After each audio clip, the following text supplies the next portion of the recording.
Donald Trump.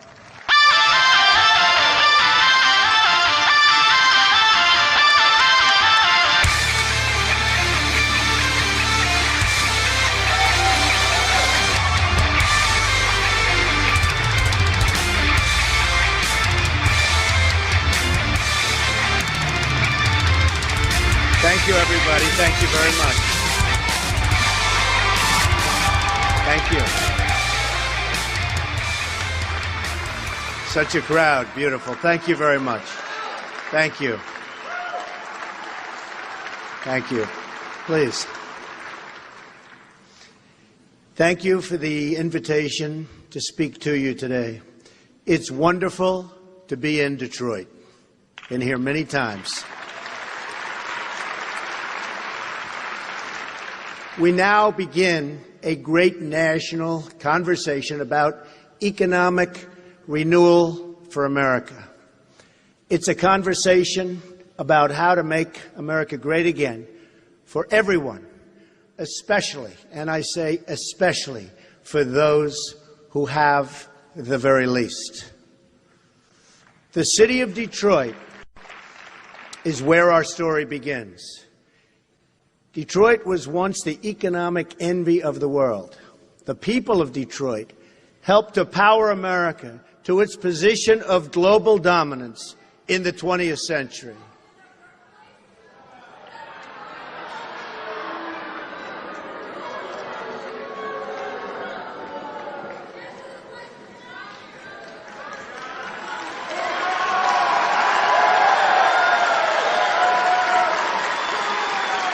Thank you.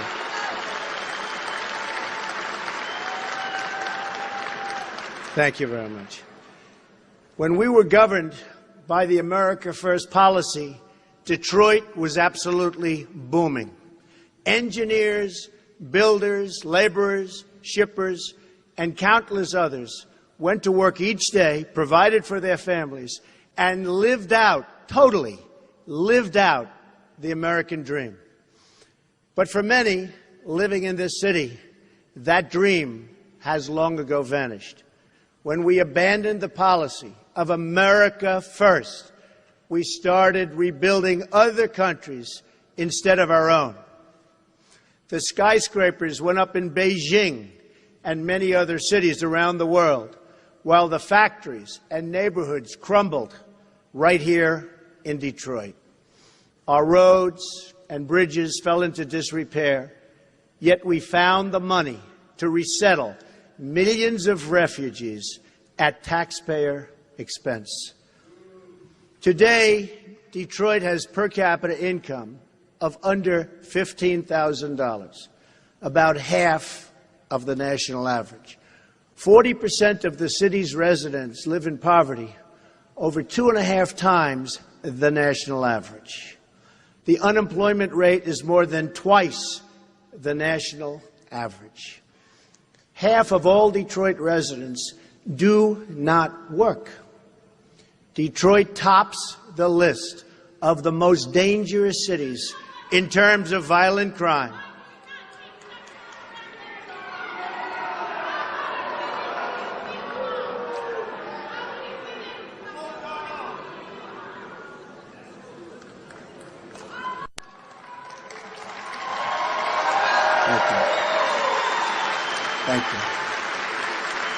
Thank you. Detroit tops the list of most dangerous cities in terms of violent crime. These are silenced victims whose stories are never told by Hillary Clinton, but victims whose suffering is no less real or permanent. In short, the city of Detroit is the living, breathing example of my opponent's failed economic agenda.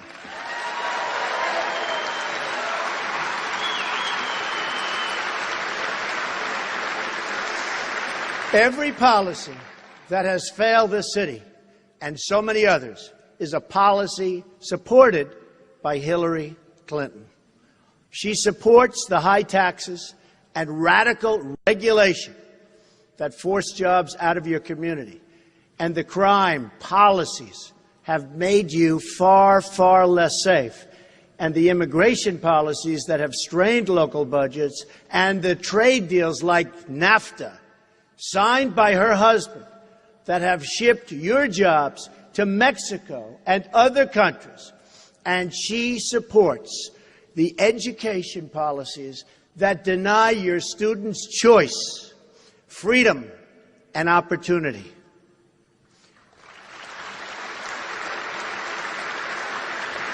She is the candidate of the past. Ours is the campaign of the future.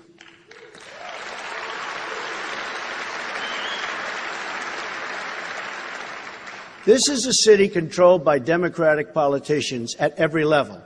And unless we change policies, we will not change results 100%.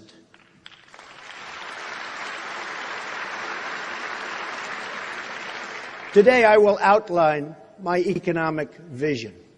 In the coming weeks, we will be offering more detail on all of these policies and the ones we have already rolled out.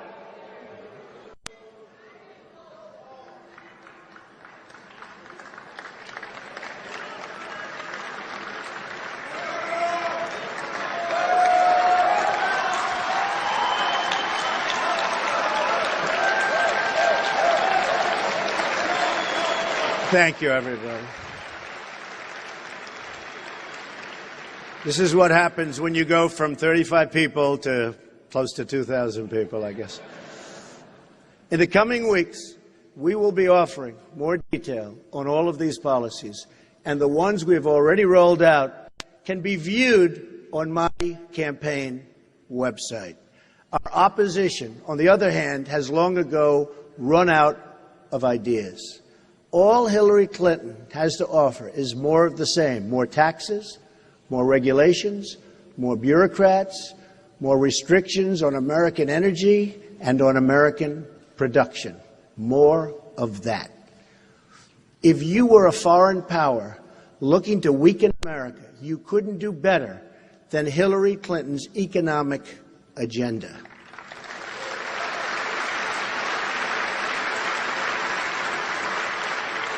Nothing would make our foreign adversaries happier than for our country to tax and regulate our companies and our jobs right out of existence. The one common feature of every Hillary Clinton idea is that it punishes you for working and doing business in the United States. Every policy she has tilts the playing field towards other countries at our expense. And that's why she tries to distract us with tired political rhetoric that seeks to label us, divide us, and pull us apart. My campaign is about reaching out to everyone as Americans and returning to a government that puts the American people first.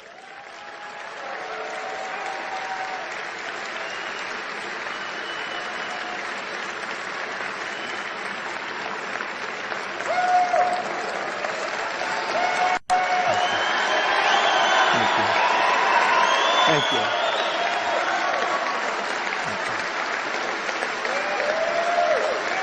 Thank you.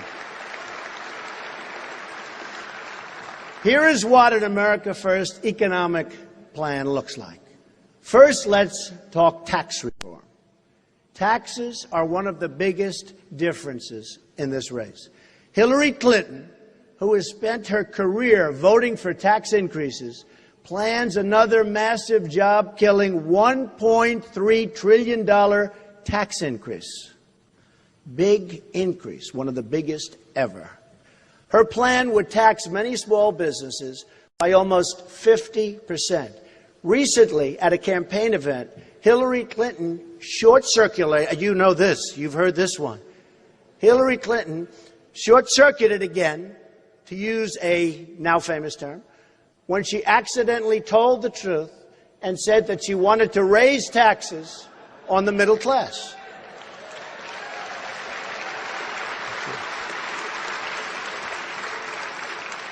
I am proposing an across-the-board income tax reduction, especially for middle-income Americans. This will lead to millions of new and really good-paying jobs.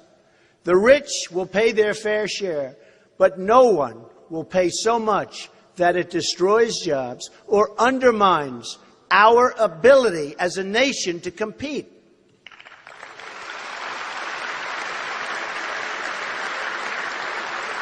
As part of this reform, we will eliminate the carried interest deduction.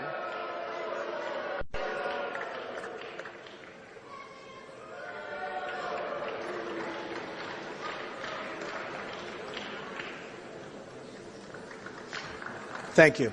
As part of this reform, we will eliminate the carried interest deduction, well-known deduction, and other special interest loopholes that have been so good for Wall Street investors and for people like me, but unfair to American workers. Tax simplification will be a major feature of the plan.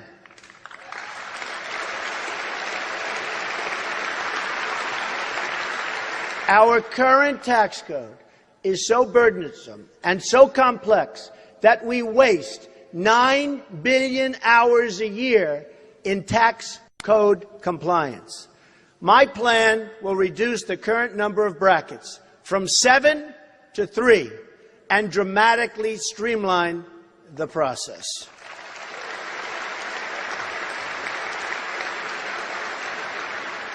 We will work with House Republicans on this plan using the same brackets they have proposed, 12%, 25%, and 33%. For many American workers, their tax rate will be 0. While we will develop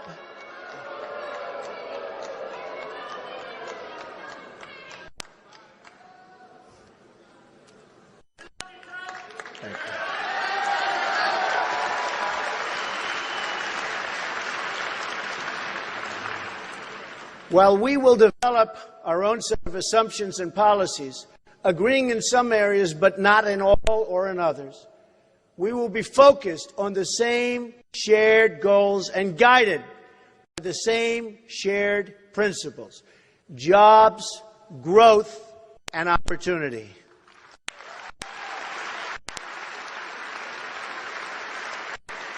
These reforms will offer the biggest tax revolution since the Reagan tax reform, which unleashed years of continued economic growth and job creation. We will make America grow again.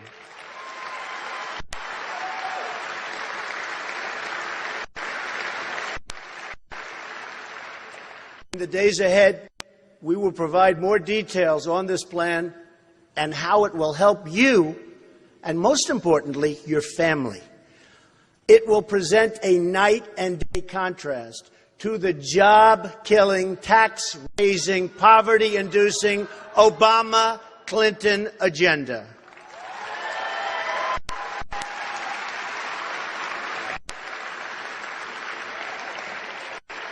So important, the state of New York has already lived through Hillary Clinton's failed leadership. The Washington Post just published today a devastating article on Hillary Clinton's broken promises. She pledged 200,000 jobs for upstate New York when she was a senator. But what happened? What happened? The Washington Post writes, and I quote, "Upstate job growth stagnated overall during her tenure, with manufacturing jobs plunging, record-setting levels, plunging nearly 25%. The former First Lady was totally unable to pass big-ticket legislation. Many promised jobs. They were all promised. I remember it so well. Vote for Hillary. She'll bring back your jobs. Many promised jobs never materialized, and others migrated to other states. She turned her first presidential run, which also was a disaster.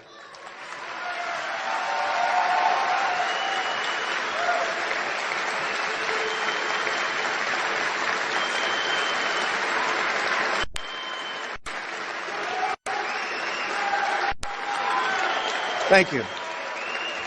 Thank you.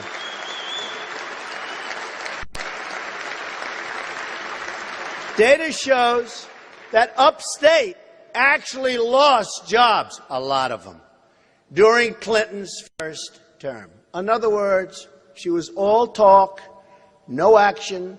Upstate New York is a disaster. It's a disaster. What's happened to upstate New York.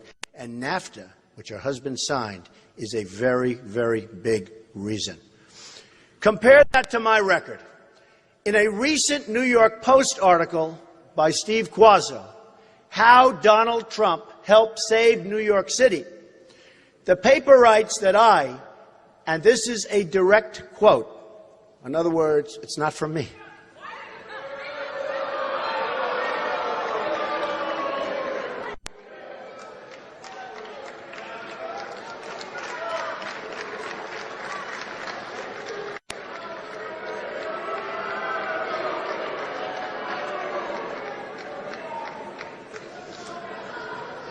Thank you.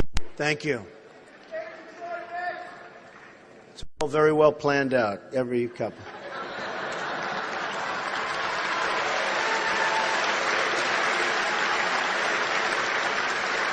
And this is a direct quote that basically Donald Trump waded into a landscape of empty Fifth Avenue storefronts, the Dust Bowl, mugging ground that was Central Park, so dangerous, and a Wall Street area seemingly on its last legs as companies moved out. Then, almost by sheer force of will, he rode to the rescue.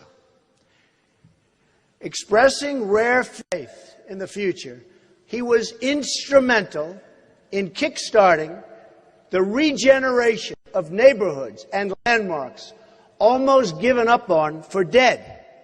True, I have to say. I didn't say it. They say it. It's true. This is what I want to do.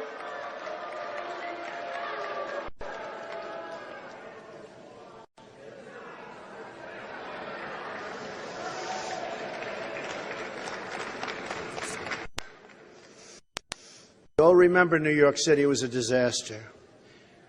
We made it great. We made it great. This is what I want to do. Thank you. This is what I want to do for our country. I want to jumpstart America, and it can be done, and it won't even be that hard.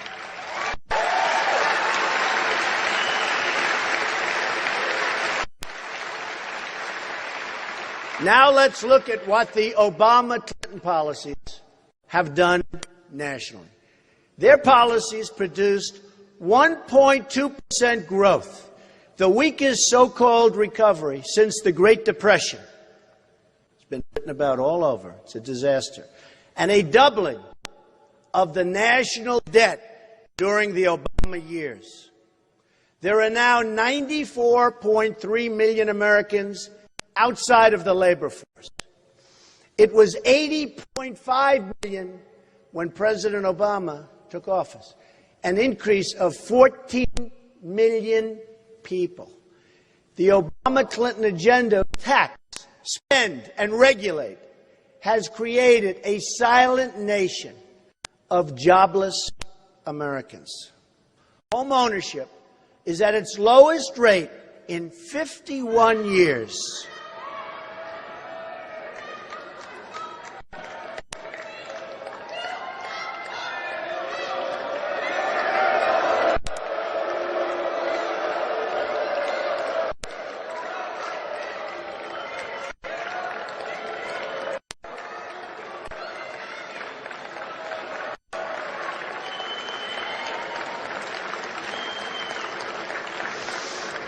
Thank you very much. Thank you. I will say the Bernie Sanders people had far more energy and spirit. I will say that.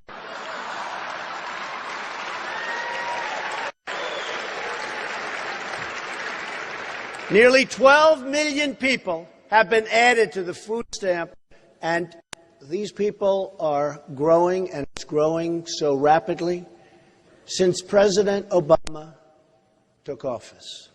Another nearly 7 million people, great Americans, are right now living in poverty. Poverty.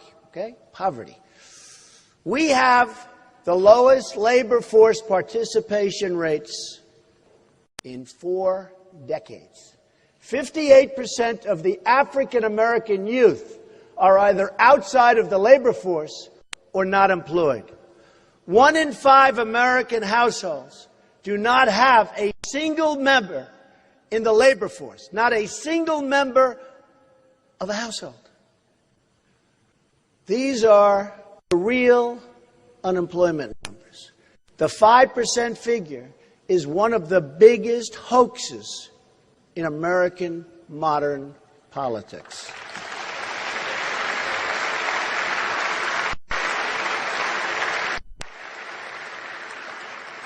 Meanwhile, American households are earning more than $4,000, think of that, $4,000 less today than they were 16 years ago. The average worker today pays 31.5% of their wages to income and payroll taxes. On top of that, state and local taxes consume another 10%. Very grim picture. The United States also has the highest business tax rate among the major industrialized nations of the world at 35%. It's almost 40%.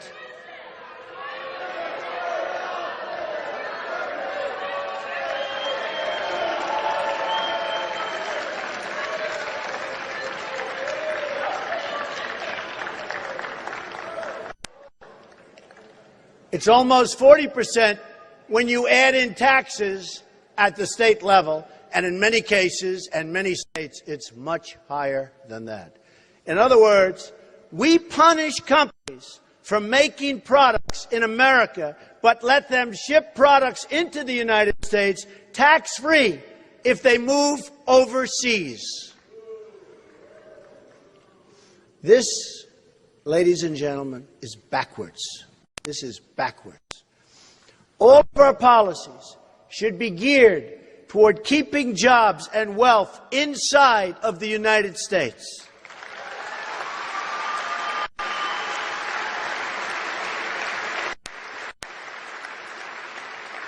Under my plan, no American company will pay more than 15% of their business income in taxes.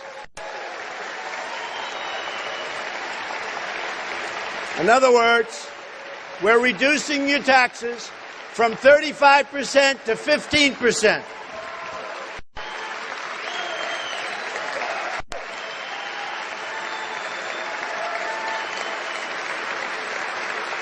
Thank you.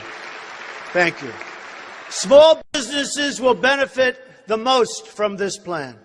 Hillary Clinton's plan will require small business to pay as much as 3 times more in taxes than what I'm proposing.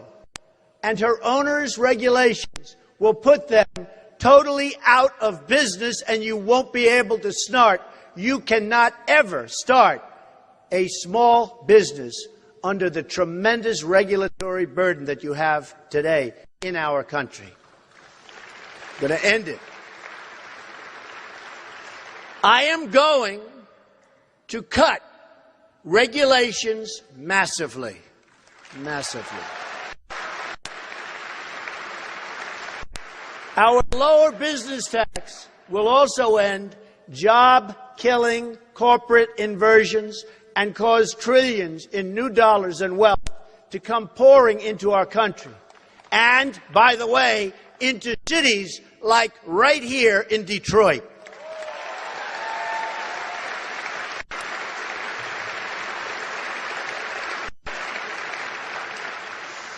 To help unleash this new job creation, we will allow businesses to immediately expense new business investments.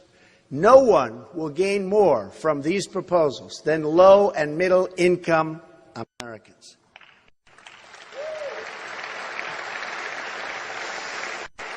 My plan will also help help reduce the cost of child care by allowing parents to fully deduct the average cost of child care spending from their taxes.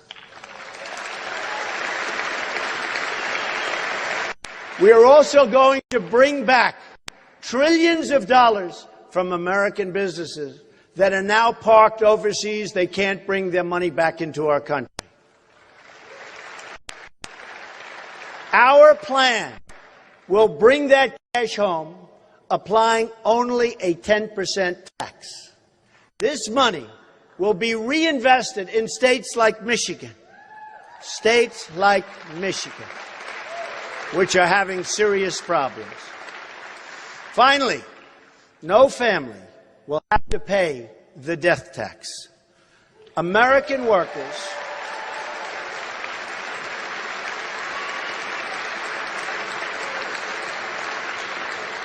American workers have paid taxes their whole lives, and they should not be taxed again at death.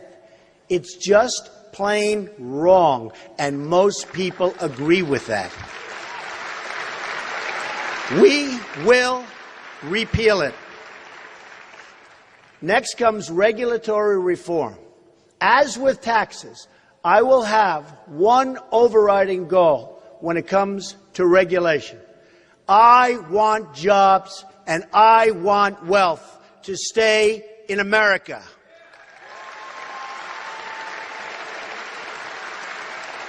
Motor vehicle manufacturing is one of the most heavily regulated industries in the country and even in the world. The U.S. economy today is 25% smaller than it would have been without the surge of regulations since 1980. It is estimated that current overregulation is costing our economy as much as $2 trillion a year. That's money taken straight out of cities like Detroit. So many of our cities are suffering so gravely, right out of Detroit and others. The Federal Register is now over 80,000 pages long.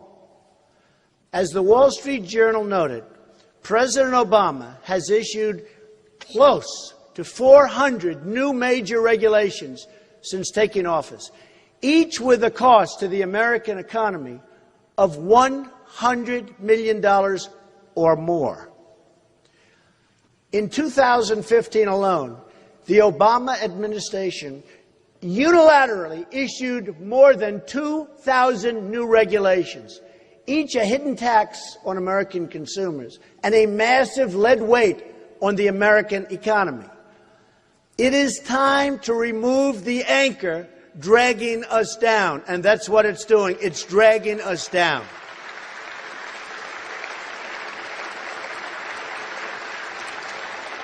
Upon taking office, I will issue a temporary moratorium on new agency regulations.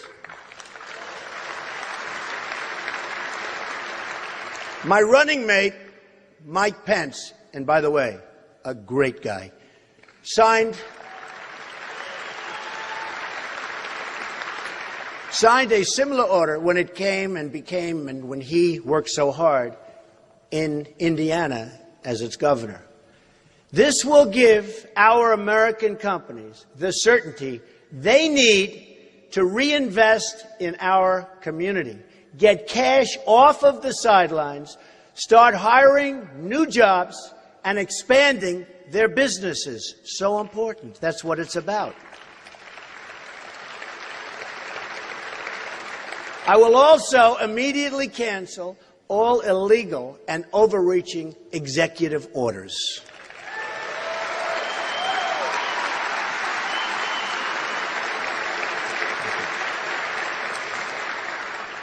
Next, I will ask each and every federal agency to prepare a list of all of the regulations they impose on Americans which are not necessary, do not improve public safety, and which needlessly kill many, many jobs. Those regulations will be eliminated quickly.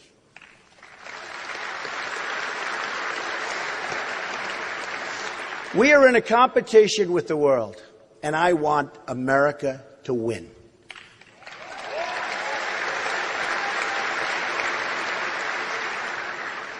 We don't win anymore, but when I am president, we will start winning again.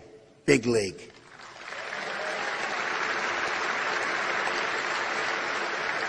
One of the most important reforms of all is trade reform.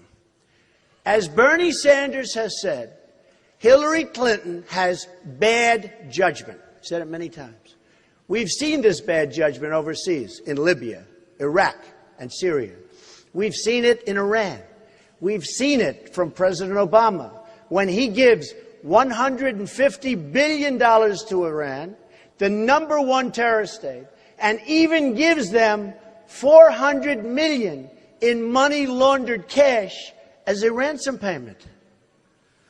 But we've also seen the terrible Obama-Clinton judgment right here for everybody to see in Detroit. Hillary Clinton has supported the trade deals stripping this city and this country of its jobs and its wealth. She supported Bill Clinton's NAFTA. She supported China's entrance into the World Trade Organization. She supported job-killing trade deal, and that was a really bad one, with South Korea.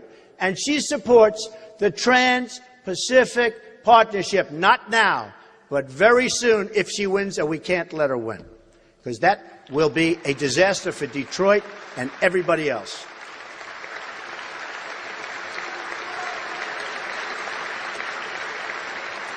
Let's talk about South Korea for a moment, because it's perfectly, and it just perfectly illustrates the broken promises that have hurt so many American workers. President Obama and the usual so-called experts who've been wrong about every trade deal for decades predicted that the trade deal with South Korea would increase our exports to South Korea by more than $10 billion, resulting in some 70,000 jobs. Like Hillary Clinton's broken promises to New York, these pledges all turned out to be false. Instead of creating 70,000 jobs, it has killed nearly 100,000 jobs, according to the Economic Policy Institute. Our exports to South Korea haven't increased at all, but their imports to us have surged more than $15 billion, more than doubling our trade deficit with that country. What else is new? It's happening with everyone. The next betrayal will be the Trans-Pacific Partnership. Hillary Clinton's closest friend, Terry McAuliffe, confirmed what I've been saying, and this is from the beginning. If sent to the Oval Office, Hillary Clinton will enact the TPP, as sure as you're sitting there. Her donors will make sure of it. A vote for Hillary Clinton is a vote for TPP, and it's also a vote for NAFTA. Our annual trade deficit in goods with Mexico has risen from close to zero. Think of that, close to zero in 1993 to almost $60 billion today. Our total trade deficit in goods hit nearly $800 billion last year. Total trade deficit, almost $800 billion. This is a strike at the heart of Michigan and our nation as a whole. According to the Bureau of Labor Statistics, before NAFTA went into effect, there were 285,000 auto workers in Michigan. Today, that number is only 160,000 auto workers. Detroit is still waiting for Hillary Clinton's apology. She has been a disaster. Obama has been a disaster. I expect Detroit will get that apology right around the same time Hillary Clinton turns over the 33,000 emails she deleted.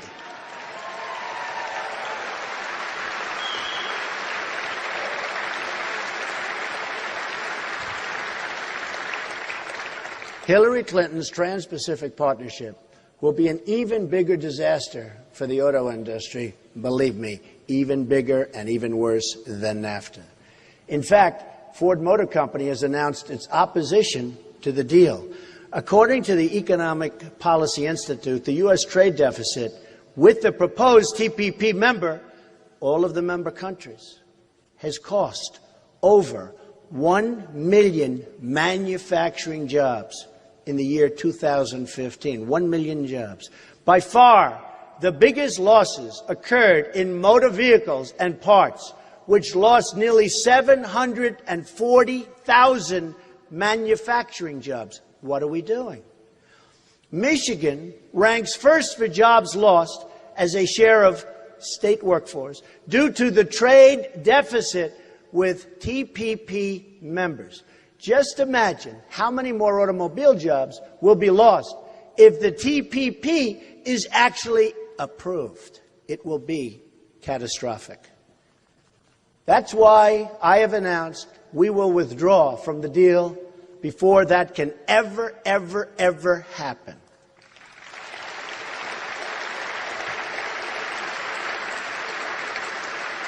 Hillary Clinton will never withdraw from TPP. She is bought, controlled, and paid for by her donors and special interests, 100%. Because my only interest is the American people, I have previously laid out a detailed 7-point plan for trade reform available on my website. It includes strong protections against currency manipulation, big problem, tariffs against any countries that cheat by unfairly subsidizing their goods, and it includes a total renegotiation of NAFTA, which is a disaster for our country. A total renegotiation. And if we don't get a better deal, we will walk away.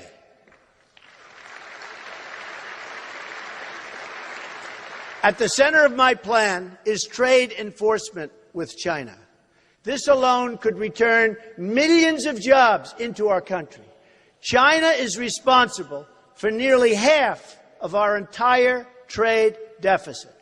They break the rules in every way imaginable, including militarily. China engages in illegal export, subsidies, prohibited currency manipulation, and rampant theft of intellectual property. It's rampant. It's out of control. They also have no real environmental or labor protections, further undercutting American workers, totally undercutting our workers. Just enforcing intellectual property rules alone could save millions and millions of American jobs.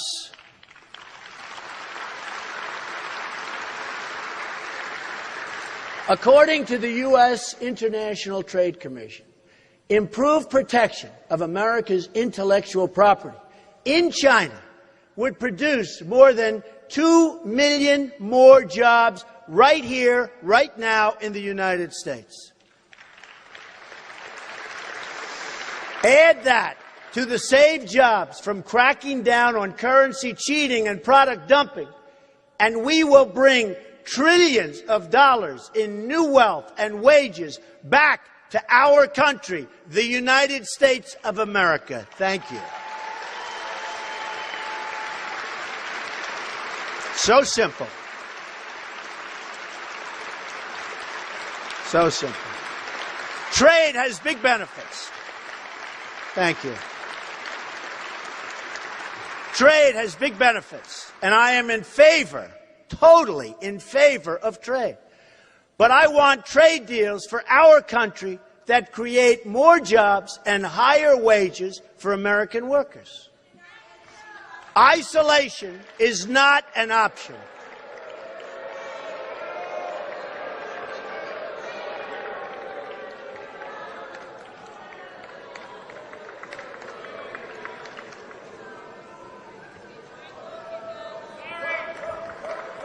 Thank you. Thank you. Isolation is not an option. Only great and well-crafted trade deals where we as a country for once benefit instead of being taken advantage of, we are going to benefit and our workers are going to benefit, or we're not going to make those deals. Also critical to our economic renewal will be energy reform. The Obama-Clinton administration has blocked and destroyed millions of jobs through their anti-energy regulations, while raising the price of electricity for both families and businesses. As a result of recent Obama EPA actions, coal-fired plants across Michigan have either shut down entirely or undergone expensive conversions, making them non-competitive in many cases. The Obama-Clinton war on coal has cost Michigan over 50,000 jobs. Hillary Clinton says her plan will put a lot of coal companies and coal miners out of business. We will put our coal miners and our steel workers back to work where they want to be.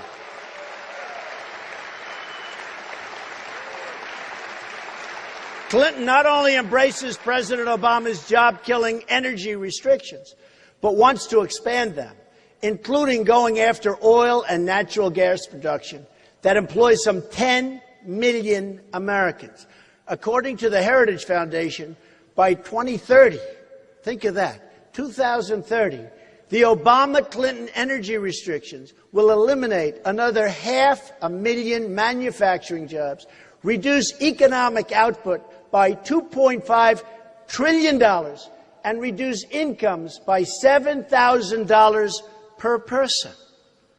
A Trump administration will end this war on the American worker and unleash an energy revolution that will bring vast new wealth to our country.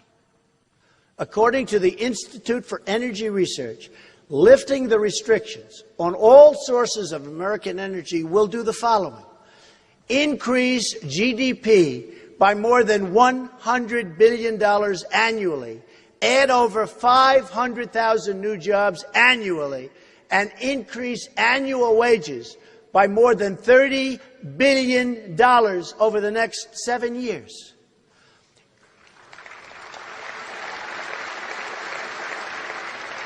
Additionally, it'll increase federal, state, and local tax revenue by almost $6 trillion over 4 decades, increase total economic activity by more than $20 trillion over the next 40 years.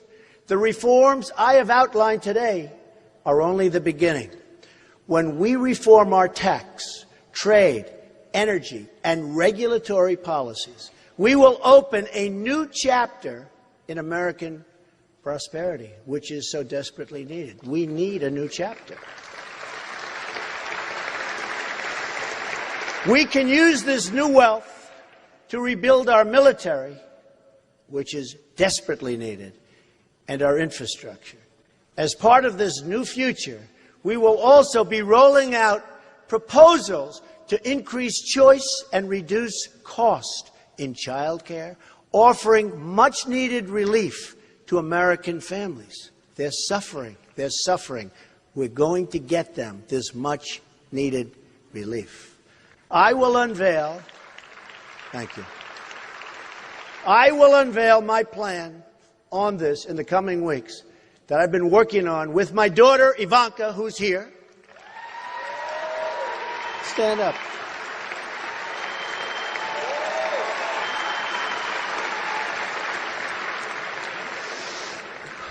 She feels so strongly about this. And an incredible team. Our education reforms will help parents send their kids to a school of their choice. It will be so good for Detroit. We will also give our police and law enforcement the funds and support they need to restore law and order to this country. Law and order.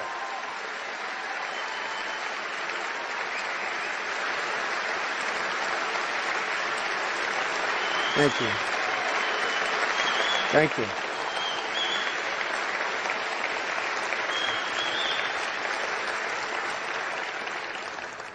Without security, there can be no prosperity.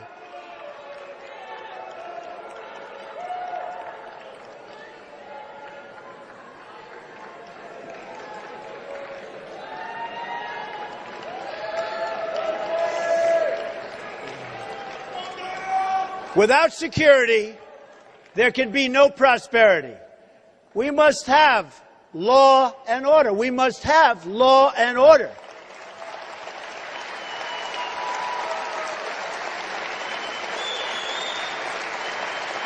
And by the way, our police in this country are really unrecognized for the incredible job they do. Thank you. In the coming days, we will be rolling out plans on all of these items.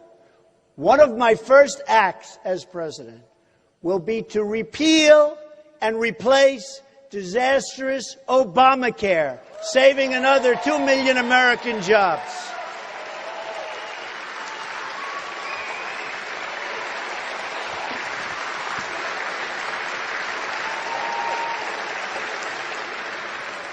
We will also rebuild our military and get our allies to pay their fair share for the protection we provide to them, saving us countless more billions of dollars to invest in our own country.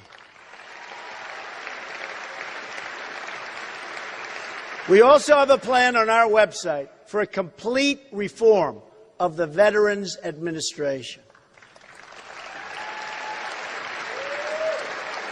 This is something so desperately needed to make sure our vets are fully supported and get the care they deserve, which they have not been getting, not even close.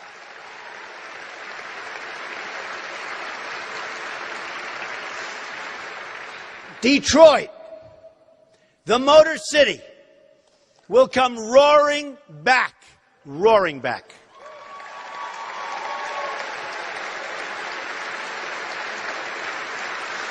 We will offer a new future, not the same old failed policies of the past. Our party has chosen to make new history by selecting a nominee from the outside, and that's outside of the very, very already proven rigged system.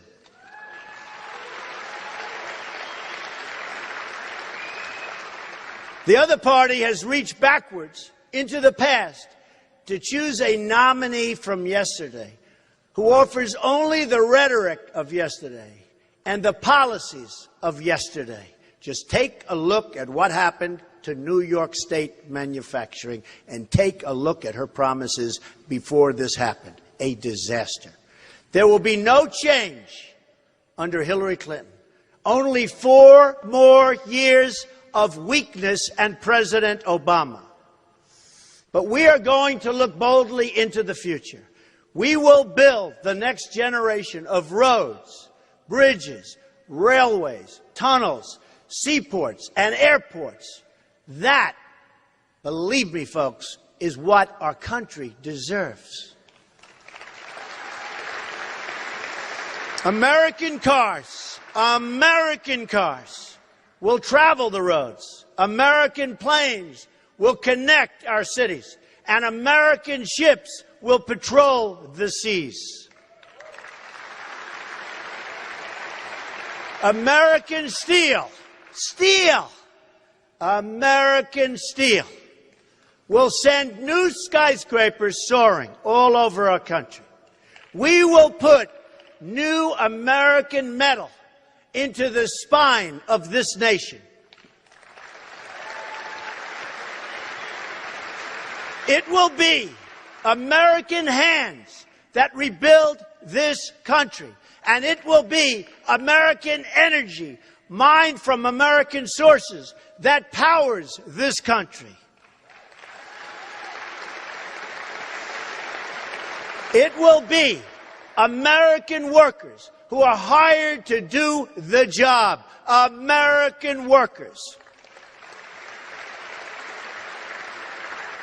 Americanism, not globalism, will be our new credo. Our country will reach amazing new heights, maybe heights never attained before. All we have to do is stop relying on the tired voices of the past. We can fix a rigged system by relying on the people who rig. And just remember this, is so important.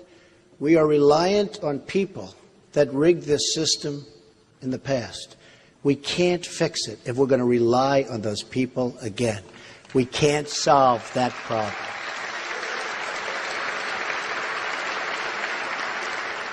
So we can't solve our problems if we're going to just go back and rely on these politicians, because that's what we've been doing. Only by changing to new leadership and new solutions will we get new and great results. We need to stop believing in politicians and start believing in our great country.